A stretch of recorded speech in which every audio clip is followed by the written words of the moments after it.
when I first saw Srila Prabhupada was in New Vrindavan in 1974. We had come down from the Ottawa temple to New Vrindavan, and I was going to get initiated. It was the July of 1974. Big initiation in New Vrindavan, 35 devotees. And so the first morning we had walked from the old farm down to Bahulaban, and Prabhupada was out on a morning walk, and we were standing on the road, and I saw the devotees.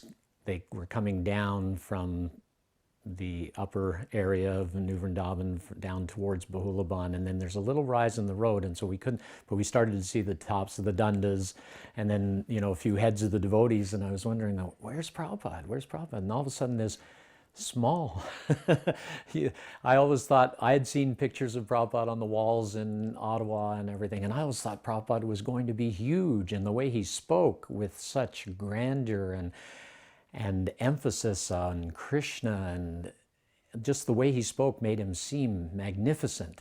And to see his physical stature so small surprised me. But then we all went in and Prabhupada gave class, and there was the same old Prabhupada with the same grandeur and magnificence. And it was just amazing to see him. And I was fortunate enough to get initiated that day, and many devotees, or maybe not that day, but a day later.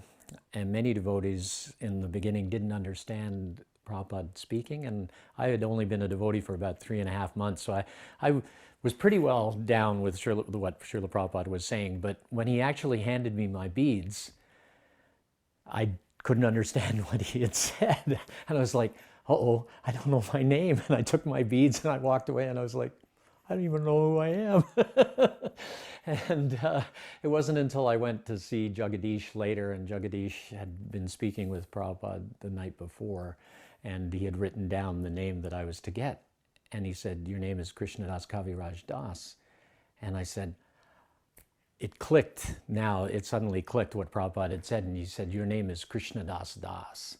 And so I said, Prabhupada said Krishnadas Das, so is my name Krishnadas Das, or is it Krishnadas Kaviraj Das? And he said, well, Prabhupada said your name was going to be Krishnadas Kaviraj Das. That's what we've got written down in the book, so let's go with that. So I've been Krishnadas Kaviraj Das ever since.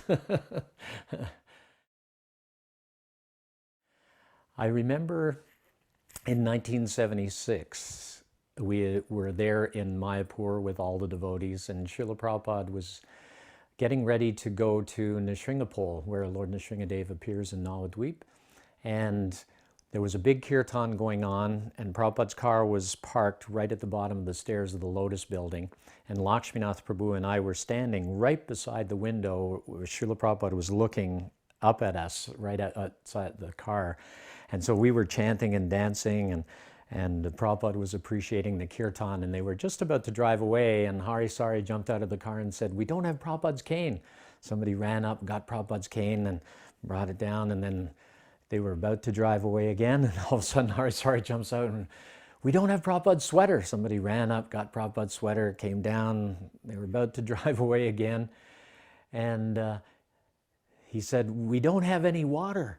And I just pulled off my canteen and shoved it across the roof of the car, and Hari Sari took it and sat down in the car, and as they drove off, Prabhupada just looked up at me with a big smile, and it was just such an amazing thing to see that Srila Prabhupada is in charge of a huge movement and doing so many things, but he just showed appreciation for every little detail, and for every devotee doing anything in his service, he appreciated it so much, and I just really appreciated that appreciation.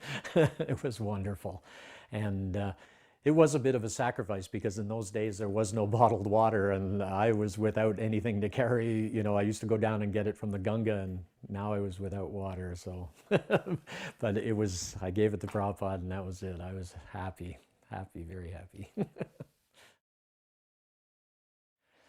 So this story is about my wife giving water to Srila Prabhupada also.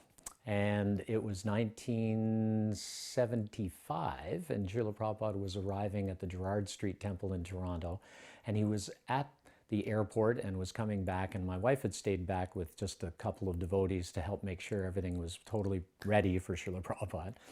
And they suddenly heard the kirtan outside, and then they realized, oh, the water on the Vyasan had not been changed. And my wife, Purnamasi, had been changing that water every day for Prabhupada. That was their service, and making sure the goblet and everything were totally polished. And so she grabbed it and ran out and got the water and quickly wiped everything and made sure it was really shiny. And she was coming back towards the temple room. And the temple room, it was in a house, and the temple room was narrow on one side, and there was just a hallway on the other side with the door. And so she was approaching to go into the temple room, and then Prabhupada opened the door. Somebody opened the door, and Prabhupada walked in. And immediately she saw Prabhupada, and she was like, what do I do? She was holding the water tray. And so she got right down and offered a obeisance, holding the water above her head. And then Prabhupada turned and walked in, and she stood up. And by then there was a whole train of devotees just pouring into the temple room, and she was there standing with the water, and she wasn't able to get it into the temple room. So finally, when everybody had finally got in, there was nowhere in the temple room to manage to get to the Vyasasan. So she tapped on somebody's shoulder, and they took the water and they passed it on up to Srila Prabhupada. And so Prabhupada started giving his arrival speech.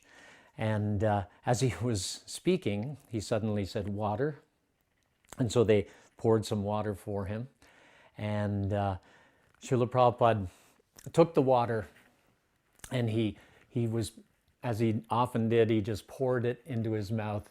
And as he did it, he looked directly at my wife, and in appreciation of the service that she did every day and the service that she had just done. So she felt really, again, just appreciative of that little detail, because Prabhupada definitely looked at her and was, smiling as he was drinking that water, and just appreciating her, little service, but it meant so much to him, and it meant so much to her. So thank you. It was a wonderful experience just to hear that story from my wife, and to, again, get that essence of Srila Prabhupada, just appreciating every single detail.